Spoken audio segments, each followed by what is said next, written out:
Hello, welcome to the course AD0251.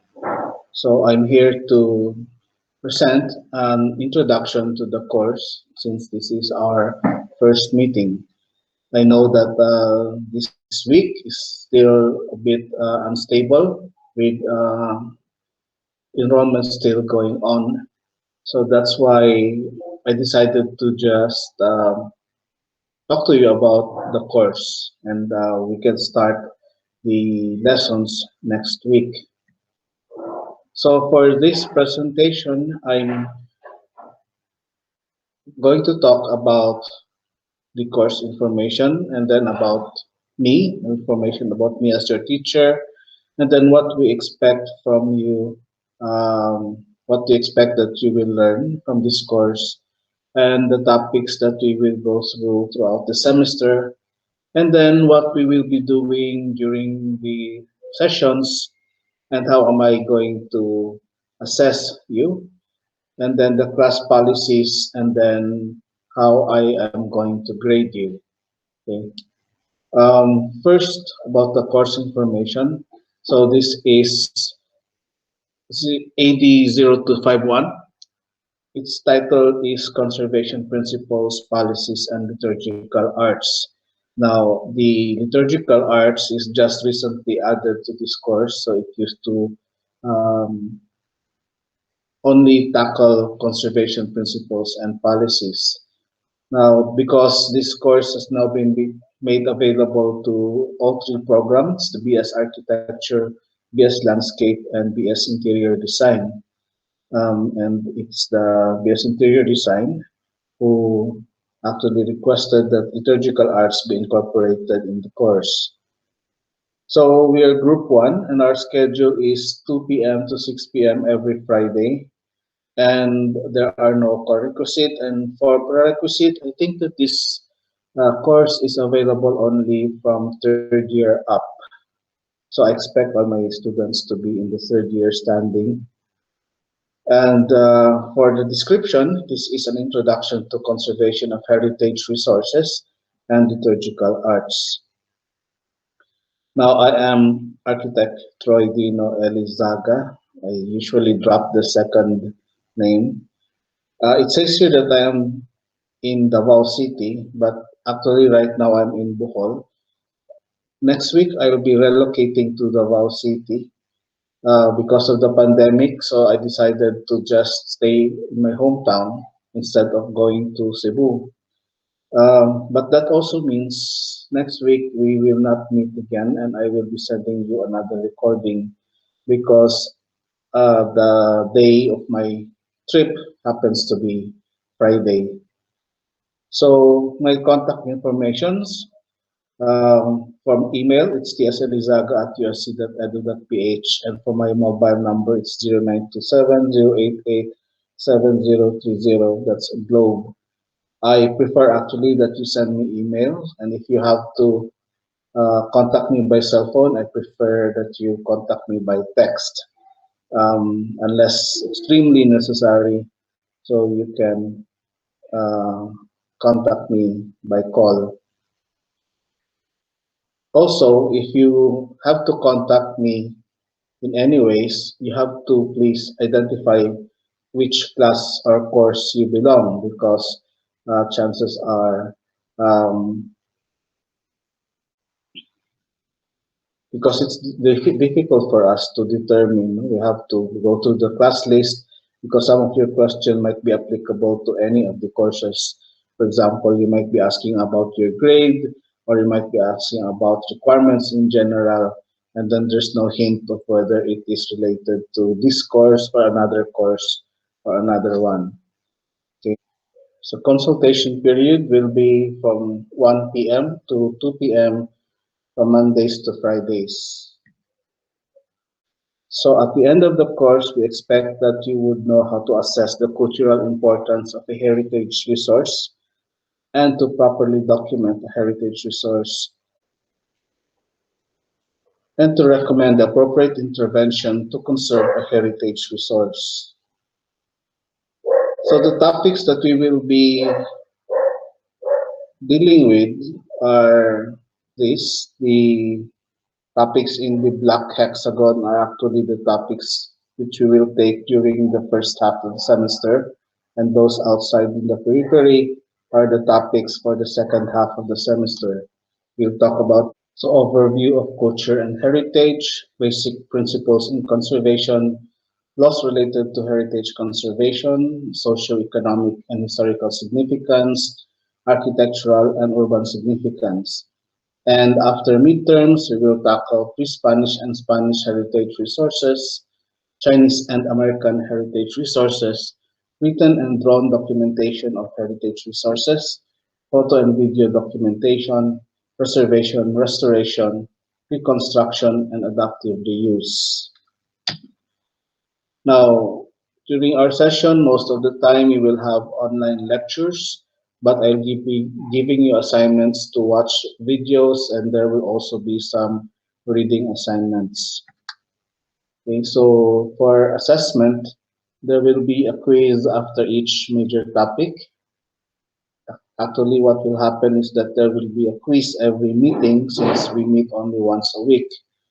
There will be projects, and then there are the major exams, which are the pre-midterm, midterm finals, and pre-final exams, pre-final exam, and the final exam. So for class policies on online lectures, these lectures will be recorded just as it is now recorded and uploaded on YouTube so that it is made available and more accessible to those who missed it or those who want to review our session. A link will be given to all the students in Canvas so that those who missed the session will be informed of the availability of the uploaded video. The YouTube is preferred because there are data packages that makes the use of YouTube free. That's why I said that it is more accessible. So during the online lecture, no one is allowed to speak unless they are called upon. So please mute your microphones during this time, and so that we avoid disturbing background noises like people talking or the cars or even our pets, dogs and cats. No? Anyone who wants to raise a question or state a comment may do so in the chat box. So the online lectures will only take 1 hour or maybe less, and even if the class period is more than 1 hour. In our case, it is 4 hours. Attendance is not required since the students may opt to access the video on their available time. The only advantage of those actually participating during the online lecture is that they can make comments and inquire firsthand. So in the event that the attendance would be required for a particular activity, the class will be informed beforehand about this so that they can ensure attendance to the activity. Now, assignments and quizzes are uploaded on Canvas. Okay, although we have Google Classroom, but we basically make use of Canvas, and then they're submitted on designated dates. Submission dates will be assigned for each assignment and quiz. Now, if you miss an exam or a quiz, you still have to comply. You still have to submit them even if they are late. Because otherwise, at the end of the semester, you will get a grade of INC if you missed out some quizzes and exams. And then, although you have 1 year to comply or submit the requirement, after 1 year, if you still fail to do so, your grade of INC will automatically turn into NC or no credit, which means that you have to take the course all over again. And it is like equivalent to 5.0, except that you don't see 5.0 in your transcript. Reports will be presented and submitted in prescribed format on a date and time specified by the instructor. And the late submissions will be subject to penalties to be agreed upon by the student and the instructor. Okay. In principle, any student can send an email to their instructor anytime to consult on a matter. However, instructors will only be obliged to respond during class hours and designated consultation hours unless the matter is urgent. We were also just recently been told by the administration of the university that we cannot entertain anything, any inquiries, and we're not supposed to do any activity involving computer during the Saturday afternoon and Sunday. Okay, um, I think they have this policy of detoxification, or at least to stay away from the computer for certain days. So during the designated consultation hour, which for me is 1 p.m. to 2 p.m. Monday to Friday, the instructor will open a meeting session online for those who want to chat directly with him. So I still have to put this up in this meeting because it is open to all the students under me in all the courses that I handle. Now, all instructions, reading materials, assignments, and announcements for class will be through the Canvas LMS portal or Google Classroom, depending on the preference of the instructor.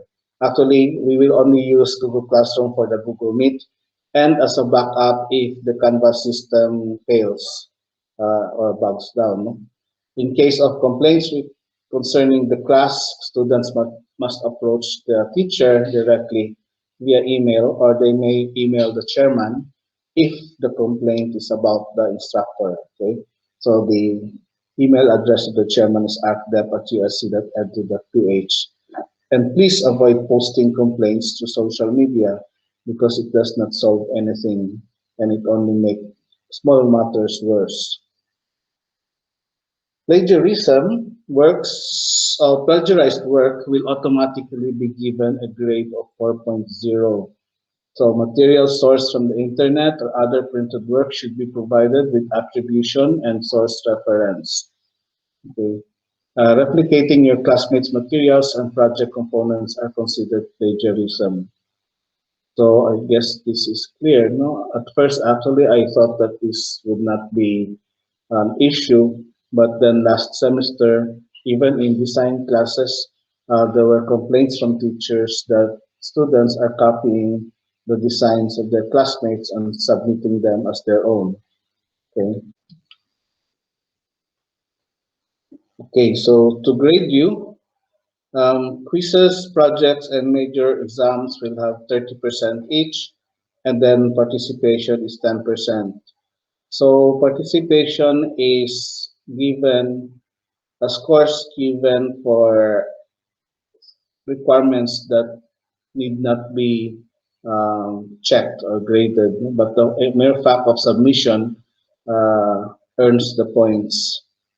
And so to get the final grade, 50% will be taken from the midterm grade and 50% will be taken from the final term grade. Okay, for the homework, which will be due on February 3 or on Wednesday at midnight, you will need to submit a video of yourself.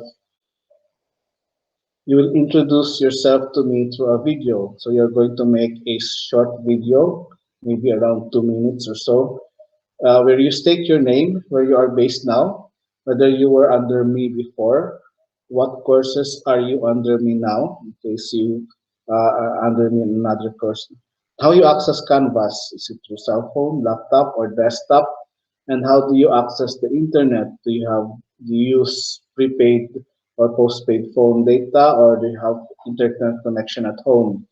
And then show me your study area. Okay, so this, you can also include any other information which you think is important. So I'm doing this because I would like to know more about your situation, so that I can um, understand your situation in case there are problems. And my experience last semester was also that the students who were under me like just passed through me, and then I really did not get to know them that well, no, because in online lectures or online sessions, I only get to see um, profile pictures, and some of them don't even have pictures. and then those who have, some of the pictures are like heavily edited. So it was very impersonal. Okay, so I wanted to know you more, to see you, to hear you talk, because most of the time, um, the students do not talk, no? If they're afraid of the teacher, or maybe very shy, afraid of the other students. So this is a chance, and I think making a video is very simple for all of you. So I guess that's it.